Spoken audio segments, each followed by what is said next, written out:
नमस्कार।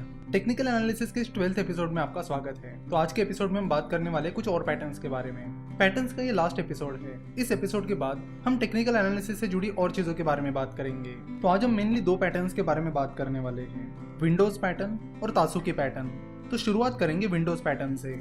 बेसिकली दो तरह के विंडोज पैटर्न होते हैं, राइजिंग विंडो पैटर्न और फॉलिंग विंडो पैटर्न। तो इन दोनों को समझने से पहले हम समझते हैं कि विंडो क्या होता है। तो विंडो का मतलब होता है गैप। जैसे कि आप यहाँ पर देख सकते हो कि इन दो कैंडल्स के बीच एक गैप है और इस गैप को ही विंडो कहते हैं। चलो तो बात करते हैं राइजिंग विंडो पैटर्न के बारे में। तो राइजिंग विंडो पैटर्न कुछ इस तरह दिखता है।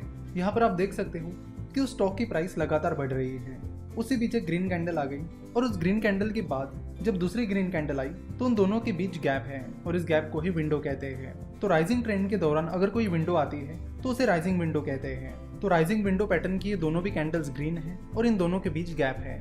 तो अगर आप इस गैप को देखोगे तो आपको पता चलेगा कि जो पहली वाली ग्रीन कैंडल है उसका हाई और जो सेकंड वाली कैंडल है उसका लो, इन दोनों के बीच वो गैप है। तो ये जो भी गैप होता है वो हमेशा उन कैंडल्स के शैडो के बीच होना चाहिए। जैसे कि यहाँ पर है, देखो बॉडी के बीच का गैप मतलब नहीं रखता, यहाँ पर आपको चाहिए उन शैडोज के बीच का गैप। अगर शैडो के बीच गैप होगा तभी वो विंडो कहलाएगी। तो जब भी राइजिंग विंडो पैटर्न दिखता है तो उसका मतलब है कि ये जो अप ट्रेंड है वो लगातार चलता रहेगा। इससे पहले हमने जो भी पैटर्न्स देखे वो रिवर्सल पैटर्न थे, यानी उन पैटर्न्स के बाद ट्रेंड चेंज हो जाता था। लेकिन यहाँ पर ऐसा नहीं हो रहा है। विंडो पैटर्न हमें बताता है कि जो ट्रेंड चल रहा है वो कंटिन्यू रहेगा। तो जैसे कि राइजिंग पैटर्न में हम देख रहे हैं कि यहाँ पर अप ट्रेंड चल रहा है और इस विंडो के बाद ये कंफर्म हो जाता है कि अप ट्रेंड आगे भी लगातार चलता रहेगा। तो ट्रेडर्स विंडो पैटर्न देखने के बाद उस स्टॉक में एंट्री कर सकते हैं। तो राइजिंग विंडो पैटर्न हमें बाइंग अपॉर्चुनिटीज के बारे में बताता है कि उस स्टॉक का अप ट्रेंड आगे भी लगातार चलता रहेगा। अब बात करते हैं फॉलिंग विंडो पैटर्न के बारे में। फॉलिंग विंडो पैटर्न कुछ इस तरह दिखता है।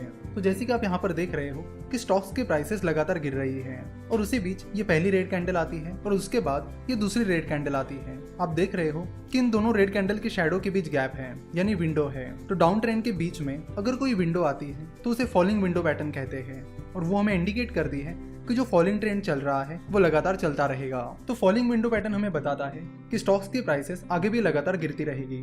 तो in short falling window pattern हमें सेलिंग अपॉर्चुनिटी के बारे में बताता है। तो फॉलिंग विंडो पैटर्न के बाद ट्रेडर्स उस स्टॉक में शॉर्ट सेल पोजीशन ले सकते हैं और उस फॉलिंग अपॉर्चुनिटी का फायदा ले सकते हैं। तो ये था विंडो पैटर्न। तो अब हम बात करेंगे तासुकी पैटर्न के बारे में। तासुकी पैटर्न भी विंडो पैटर्न पर ही बेस्ड है। तो तासुकी पैटर्न फिलहाल हमारा लास्ट पैटर्न है जिसे हम समझने वाले हैं। देखो पैटर्न्स बहुत सारे हैं, बहुत सारे। तब तक हमने बहुत सारे पैटर्न समझ लिए हैं। तो बेसिकली पैटर्न्स हमें पूरी कैंडलस्टिक को समझने में मदद करते हैं कि फिलहाल चार्ट में क्या हो रहा है। पैटर्न्स हमें ये समझने में मदद करते हैं कि पहली कैंडल के बाद दूसरी कैंडल अगर ऐसी आती है तो उसका मतलब क्या होता है, पहली कैंडल के बाद दूसरी कैंडल अगर वैसी आती है तो उसका मतलब क्या होता है, एटसेट्रा। जरूरी नहीं है कि आपको सारे पैटर्न्स याद रखने चाहिए, बस आपको उनको अच्छे से समझना चाहिए ताकि कैंडलस्टिक चार्ट पर कुछ भी दिखे आप उसे तुरंत पहचान पाओ कि फिलहाल उस स्टॉक में क्या चल रहा है और उस स्टॉक में आपको एंट्री लेनी चाहिए या नहीं लेनी चाहिए और उस स्टॉक में जो भी चल रहा है उसका मतलब क्या है। चलो तो तासुकी पैटर्न को समझते हैं।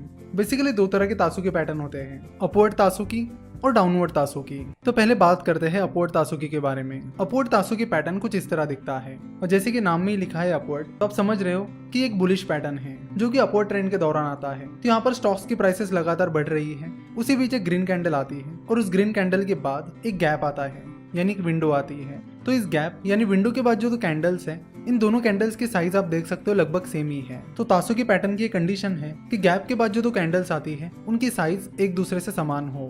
तो इस पैटर्न में ये जो तीसरी कैंडल है उसकी क्लोजिंग प्राइस उसके पहली वाली कैंडल की क्लोजिंग प्राइस से कम है। तो तासुकी अपवर्ड पैटर्न भी हमें ये इंडिकेशन देता है कि उस स्टॉक में जो अपवर्ड ट्रेंड चल रहा है वो चलता रहेगा। ट्रेडर्स उस स्टॉक में एंटर कर सकते हैं और बाइंग पोजीशन ले सकते हैं। तो अपवर्ड तासुकी पैटर्न हमें बताता है कि उस स्टॉक में जो अपवर्ड ट्रेंड चल रहा था वो चलता रहेगा और ट्रेडर्स उस स्टॉक को बाय कर सकते हैं। अब बात करते हैं डाउनवर्ड तासुकी पैटर्न के बारे में। डाउनवर्ड तासुकी पैटर्न अपवर्ड तासुकी पैटर्न के बिल्कुल अपोजिट होता है। तो डाउनवर्ड तासुकी पैटर्न में स्टॉक्स की प्राइस लगातार गिर रही है और उसी बीच इस रेड कैंडल के बाद गैप यानी विंडो आती है और उसके बाद दो कैंडल्स आती है जो कुछ इस तरह दिखती है। तो आप यहाँ पर देख सकते हो कि ये जो थर्ड कैंडल है उसकी क्लोजिंग प्राइस उसके पहले की कैंडल की क्लोजिंग प्राइस से ऊपर है और यही चीज डाउनवर्ड तासुकी पैटर्न का मेन फीचर है। तो डाउनवर्ड तासुकी पैटर्न हमें बताता है कि जो डाउन ट्रेंड चल रहा है वो आगे भी चलता रहेगा और डाउनवर्ड तासु के पैटर्न के बाद ट्रेडर्स उस स्टॉक में शॉर्ट सेलिंग पोजीशन ले सकते हैं। अगर तासु के पैटर्न को देखा जाए तो तासु के पैटर्न विंडो पैटर्न पर बेस्ड है, यानी यहाँ पर मेन डिफरेंशिएटर विंडो ही है। विंडो से ही हमें पता चलता है कि जो ट्रेंड चल रहा है वो चलता रहेगा, इसलिए आपको तासु के पैटर्न पर ज्यादा ध्यान देने की जरूरत नहीं। आप विंडो को देखते रहिए, विंडो आपको काफी अच्छी इंडिकेशन दे देंगे। बस एक चीज होनी चाहिए कि जो पहला वाला ट्रेंड है वो काफी लंबा होना चाहिए, यानी अगर लगातार अप ट्रेंड चल रहा है और उसके बाद गैप यानी विंडो आती है तो उसका मतलब है कि वो पैटर्न चलता रहेगा, यानी वो अप ट्रेंड चलता रहेगा। तो यहाँ पर हमारे पैटर्न समाप्त होते हैं। यहाँ से आगे हम टेक्निकल एनालिसिस में जो बाकी इंपॉर्टेंट चीज़ें होती है उनके बारे में बात करेंगे। आशा करता हूँ कि अब तक जितने भी पैटर्न्स आपको समझाए गए हैं वो आपको समझ में आए होंगे, और आज जिन पैटर्न्स के बारे में हमने बात की यानी विंडो और तासु के पैटर्न्स के बारे में हमने आज जो बात की वो भी आपको अच्छे से समझ में आई होगी। तो अगले कुछ लेक्चर्स में हम टेक्निकल एनालिसिस से जुड़ी बाकी और चीज़ों के बारे में और साथ ही कुछ इंडिकेटर्स के बारे में बात करेंगे।